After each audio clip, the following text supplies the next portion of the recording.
traumatisme, c'est refoulé, donc on ne s'en souvient pas. Et donc, on va aller chercher quelque chose comme, finalement, l'iceberg invisible de l'inceste, ce qui se passe dessous, essentiellement entre 0 et 6 ans, mais pas que.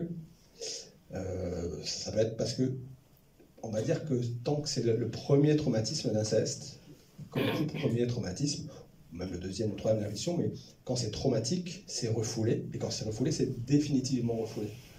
Ça ne reviendra jamais à la mémoire. Donc c'est des choses qui ne reviendront jamais à la mémoire. Ce qui est notre travail en psychanalyste, on travaille des traumas qu'on n'a jamais de mémoire. Hein. On les imagine, on les met sur des ressentis, les ressentis on les a. Mais la mémoire, on ne l'a jamais. C'est l'affaire des traumatismes. Donc on va aller sur quelque chose qui est...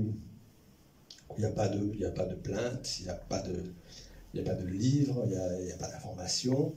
De temps en temps, s'il y a des divorces, par exemple, les parents se dénoncent l'un l'autre. Il y en a eu dernièrement. Donc on va aussi sur des choses. La syphilis, par exemple, il n'y a pas du tout d'inceste maternel. Ça n'existe pas pour la syphilis, aucun témoignage. Voilà. Si on a des choses de divorce, tout d'un coup, on peut avoir des parents qui s'accusent mutuellement, en tout cas, et là, on a vaguement quelque chose qui apparaît, ou dans des livres aussi, dans des films, voilà, des choses qui apparaissent un peu dessous, comme ça, imaginaires.